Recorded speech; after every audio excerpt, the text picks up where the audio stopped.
সবাইকে সুপ্রভাত। Welcome to our channel official stocking house. দেখতেই পাচ্ছ একদম সকাল সকাল আমরা বেরিয়ে গেছি। আজকে বেসিক্যালি আমাদের দুজনেরই ফেরার কথা ছিল, বাট বাবায়ের শরীরটা প্রচণ্ড খারাপ হওয়ায় আমি আজকে থেকে গেলাম বাড়িতে, ও ফিরে যাচ্ছে।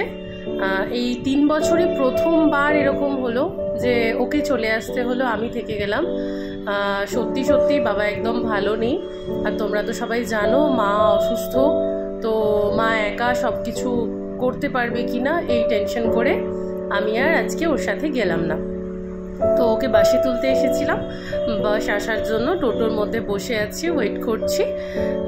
তো একটু মনটা খারাপ করছে, ও চলে যাবে, বাট কিছু করার ছিল না এবারে, আর কি মানিয়ে নিতে হয়েছিল। এই যে দেখো ওর বাস এসে গেছে, ও বাসে উঠে যাচ্ছে।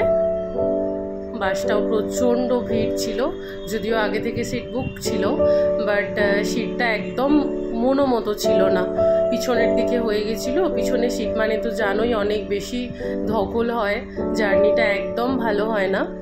তো বাস ছেড়ে দেওয়ার পরে আমি আবার বাড়ির উদ্দেশ্যে চললাম। আসার পথে বাবার জন্য কিছু মেডিসিনস নিলাম। বাড়ি এসে আমি শিব পুজো করলাম।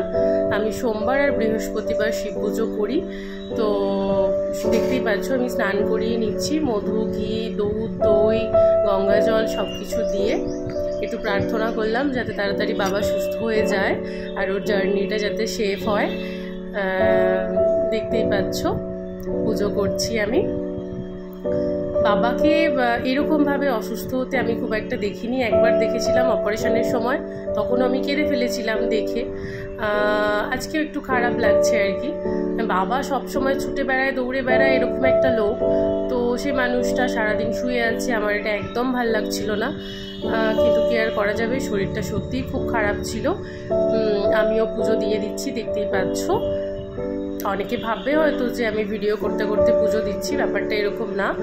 একজন ধরেছিল ফোনটা আর আমি পুজো করছিলাম। যেহেতু সব কিছুই আমি তোমাদের সাথে এখন শেয়ার করছি, তো এগুলো কেন বাকি থাকবে। তো আজকে যেহেতু বৃহস্পতিবার, মায়ের লক্ষ্মীর একটু ভালো করে পুজো দিলাম। দেখতেই পাচ্ছ কি মিষ্টি না মুখটা। লক্ষ্মীকে একটু স্নান করিয়ে দিলাম, ভালো করে পুজো দিলাম। আর সারাদিন কোনো ভিডিও ক্লিপ নেওয়া হয়নি, বাবার শরীর খারাপ থাকার কারণে। চলো টাটা।